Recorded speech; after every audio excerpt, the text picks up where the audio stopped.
medawase na mabo mabaso. Okay. Nsem-Pii TV mosomo ye mafamu de boa media space no ene nsemu a ebinom ante eche na mo de call YouTube ni ade a personally me follow mu pa to de be kura na voices ni bia patete senkofo aka mahwa me hu no beba Nsem-Pii TV na e wo honom Nsem-Pii TV nie. Good morning. Be the first to know platform is. Last Thursday, nano 2 days ago, and Dr.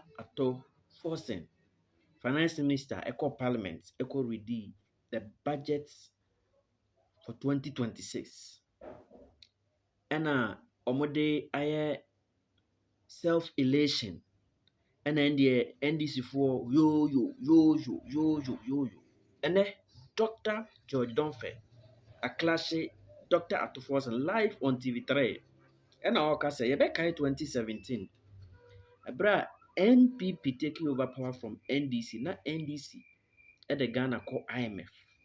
And things were doing so well. But along the line, and yama, ejisemu. And the NDC jubilation no more no. Eya grobi no mudi. But yanhwe say after exist of IMF no. Esen na nima besi akọ.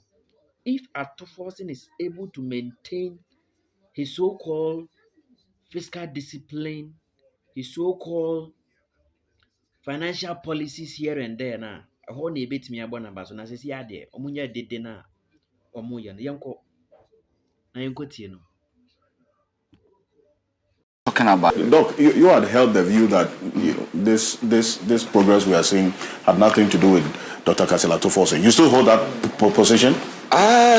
Yes, to a larger extent. Why? And let me say good morning to my honorable finance minister and good morning to our cherished viewers. Yeah, you see, Ghana had a problem, especially from the year 2000. So he was talking about fiscal, discipline. If I have to even take it from that angle, you get to know that fiscal discipline is always reflected in the primary balance. And for the first time in 15 years, Ghana recorded this positive primary balance in 2017. 2018, we recorded... At what rate? I might not be able to give you the figure, but the fact is that it happened for the first time in 15 years. I can't give you all the figures. I've been discussing it. The rate at which it happened also is important to the scheme of things. I'm just bringing it to support what is currently happening at 1.5. Projection. So what he said yesterday, 1.5 is in mind. But I'm just trying to take us back. That 2017 we had positive primary balance for the first time in 15 years. We were under an IMF program, and so the fiscal discipline, I wasn't surprised. 2018 we had another positive primary balance, and 2019 as well, and this was almost a history for Ghana to have primary balances for 3 consecutive years. Is something you don't hear. And so we entered the year 2020, and what happened? Okay, I don't need to. Hello. Let's round it up and then. Okay. He has to leave us. Okay. So what happened in the years after 2019? I don't need to tell. Okay. Things were really difficult for Ghana, for the global economy, and it really affected Ghana. 2024. First half of the year, we had positive primary balance of 0.7%. Okay, so the point is, and this year during the first half of the year, we had 1.1%. And so when it's about fiscal consolidation or fiscal prudence, it's not as if we haven't seen it happening. We saw it happening indeed. There was a whole law to that was put together. It was in Parliament, Fiscal Responsibility Act, to make sure at least we don't push our fiscal deficit beyond 5% of our GDP. Thank you. It was implemented in 2019, but it had to be suspended when we entered the year 2020. And indeed, 2020... Yeah, you better. All right, lads. Come on, big girl. Get out. But you let me minutes to spend. So, Briefly, let me respond briefly. Prof, I disagree with you when you say that 2020 no government could have nobody could. What did you say? That no, there was nothing we could do about it. The fiscal deficit. Okay, so let me put it this way. And I hold a different view. Let me give a different view. I hold a different view. Ghana is the only country in the entire Africa that did primary deficit of 12% that year. The only country. So are you saying? No. Let me land. Wait. Our peers did the deficit at the time between 6 and 5%. COVID did not only affect Ghana. It affected. It was a pandemic. But you see, the government at the time decided to hide behind COVID and overspend. And today, we all saw the benefit of overspending. We saw it clearly. But today, I'm telling you, this is the first time I'm doing fiscal deficit, a primary surplus on commitment basis at 1.6% as at September. 1.6%. Did you say 1.5? 1.5 was the target, and I've done 1.6 as at September. Okay. I thought you would say, well done. No, I thought you said well done, because it's not easy. And you know, Prof, that doing 1.6% surplus in 1 year has never happened before, and I've done it for the first time. Okay. And if you are saying that we have done nothing, it's unfortunate. No, I haven't said that. That's why I was taking us back to where we were. If we had followed that trend from 2019, maybe we would have even done better than the one. But it was suspended, and it should have been reinstated. It was suspended, but we are talking about 2020. Let me, quickly take us there. When the budget was read, the projections were that we were going to spend 85 billion against, total revenue of 66 billion. That would have translated into 4.7% fiscal deficit, and so we would have been within the remits of the law. Yes. Yeah. So the conversation will continue. Then during the crisis, we spent 104 billion. Our revenue that we were supposed to rake in 66, we got only 55. Port. We all know that import duties. Okay, it's just a chunk of our revenue. Nothing was coming, and so we experienced that revenue shortfalls. Okay, and here you can't blame those who were managing the economy at the time for the loss of for the shortfalls in the revenue. Because he will have to leave. Okay. Let me. Here and he has to exit. There are quite a number of messages, as a matter of fact. Some of them I weaved into the questions that I asked you. And Prof. Sobopkin is here as well, so we'll continue the conversation. This one that said, Alfred, can Dr. Forson explain some of the cost build-up and when it will come down at the ports? I remember you mentioned the leakages at the port, and then also the abuse that is going on in there. It says import duty, import VAT, processing fee, ECOWAS levy, upfront payment by VAT on registered vehicle certification. That's for the import of vehicles. The number of taxes on there.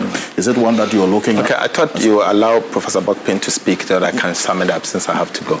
Yes, okay. And then I'm mindful of your time. No, so that's let Professor Bokpin speak. And then thank you for coming to my aid.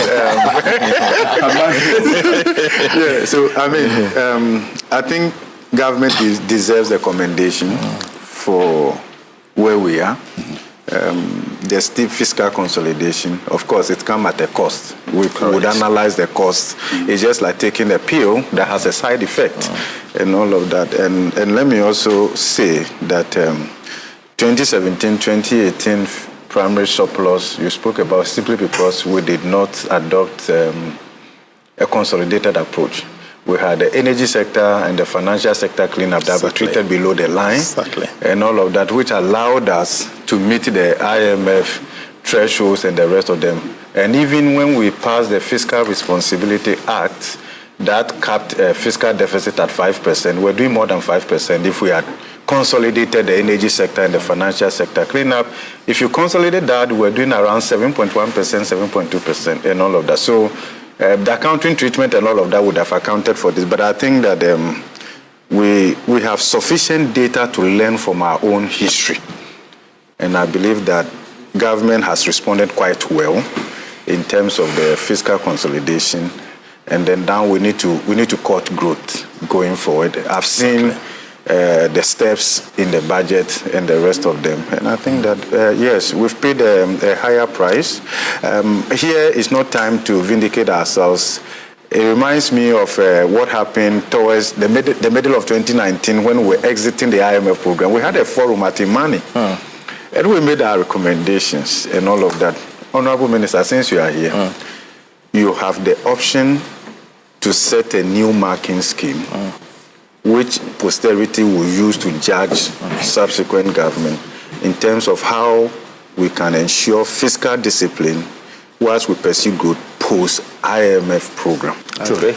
If we look at what is happening now, we can relate it to what also happened in 2017, 2018, when we're under IMF program, the diligence and all of that. Then when we exited the program, it looks like there was a relapse quite quickly. Okay. So we have an option of going that same way, of setting a new marking scheme. And I pray that 3 years from now, if we get a chance to meet here, the narrative will be different. Will have to be. Yes, and that is what I want to say. Perfect. Thank you very much. In fact, we've got a call number. Senior also says it is unfair to not attribute the fiscal and macroeconomic progress to Dr. Forson and the NDC management of affairs. The gold bond policy alone is a major homegrown policy that optimizes our goal and ethics. And Dr. Forson deserves that. Okay. Dr. Forson deserves so let me conclude then, so that I can move to another station. Clearly, the number speaks for itself. The gains we have made is feasible and it is measurable. The numbers they say don't lie. True. And so, toss it, roast it, in the end, you can see the outcome of our policies. I agree with Prof. We have a responsibility to sustain these gains. And we need to have a nice balance between consolidation, stability, and growth, and particularly job creation. Right. And that is the next level I'm going. Perfect. And you notice that this budget was carefully designed to, at the same time, accelerate, create jobs, and most importantly, consolidate the gains we've made over the years. That, I will do that. And I want to use this opportunity to first thank the people of Ghana for their resilience and tightening of their belt to support the gains that we have made. But I can also say that in loosening up, we will loosen up sustainably. Right. Create job, preserve growth, and allow growth to go into the real sector and invest prudently by cutting waste and directing the waste to support investment. That is where we are going. We will, at the same time, ensure that we protect the poor by shielding them. And that is why you notice in the budget that social protection budget is going up. You notice that very important. LEAF budget is going up, school feeding budget is going up, and many others. In fact, even at the district level, I've increased the allocation from the District Assembly's Common Fund that goes to persons with disability from 3 to now 5%. Right. We are using part of the resources to buy motorized vehicles, wheelchairs, to support even people with disability and all. And so I think where we've gotten to is good. We are on the right path. But what is most important is how to sustain the gains. Indeed. And we'll do whatever it takes. And I'm sure next year by this time, when I appear before you again on this show to discuss the 2027 budget, the story will be the one that we have sustained gains and even move into another level of growth. Perfect. A quick response to the tax on the taxes on vehicle imports. You see, the taxes on vehicle imports is a build-up. Okay. COVID levy is going.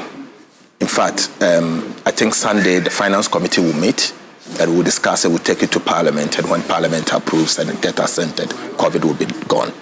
So COVID levy is going. we have also removed the cascading effect of the decoupling of Get Fund and NHIL. So that alone will mean that almost 2% of the taxes at the port is going to come down, and it's part of the rationalization of the levies. And so you should wait and see that in January. So from 1st of January, all these taxes that we are removing will take place, and you can reflect it when you go to a restaurant, you can reflect it when you go to a shop, you can reflect it when you are taking something from the port. Dr. Kasiel Forson is Finance Minister of the Republic of Ghana, Acting Defense Minister. Quite a number of things we had to talk about. Thank you. We couldn't touch on because of time. And as is indicated, there's media budget review, there's 2027 budget presentation. So there's a few times he'll make some time and join us. Thank you. But I thank you. Thank you very much. Thank you for coming. Thank you. Dr. Kasiel Forson. Thank you. It's going to take you very much. But I've also been joined by Kofi Bento. He is private legal practitioner, vice president of Imani Africa. Mr. Bento, thank you for joining us. In fact, when you were just about walking in, we had Professor Bobkin reference a forum that you put together at Imani and what had to be done as well. I mean, listening to the finance minister, does it answer the question about what we have been doing over the period, why we are where we are, and what can be done to sustain where we intend to go quickly? Good morning. Good to have you, by the way. It's good to hear the finance minister, and we've all experienced the economy in the last year or 10 months. And just to put the basics down, this finance minister has done very well. I think he embodies what President Mahama embodies. He's calm. He's focused on the job. He's not pretentious. He doesn't come across as if he knows everything. And those who are close to him say he will listen and take advice. If I had to create a finance minister after what Mohamed Amin did, it would be this man, Kasiel Forson. They are very similar. We had a bad situation What do under you mean by Ken. he's not pretentious and he doesn't... I'm comparing him to others. Yes. You know, sometimes he occupies a very powerful position, all right? And some people sit in that position and they pretend they know everything. They, you know, you give them... I remember having discussions with some of those people in the Ministry of Finance, and the consensus on one side was the same. And the person will tell you that, well, I've heard what you said, but I'll still do what I want to do because I believe this is what is right for us. And he crashed. So I'm saying there's a difference in this approach. I was saying that Mohamed Amin, when he came in, really did a very good job in the few months that he was there at the MPP. He really took a handle on the issue and stabilized it. And Kasiel Forson has continued that. He has been very steady, he has been very disciplined, and he has held this economy. So I give him full marks for that. All right. But what we must appreciate, and what we was telling you about some of this, sometimes economics is math. 2 + 2 is 4 in Kokomemle, and it's 4 in New York. And they are the professors, and they can tell you, when you understand what is going on, you can tell where things must go. So, yeah, we had that forum, and we thought, yeah, this should be the general, trajectory. And they have gone by it. The other issue is that we are under what we call in Imani adult supervision. That is IMF.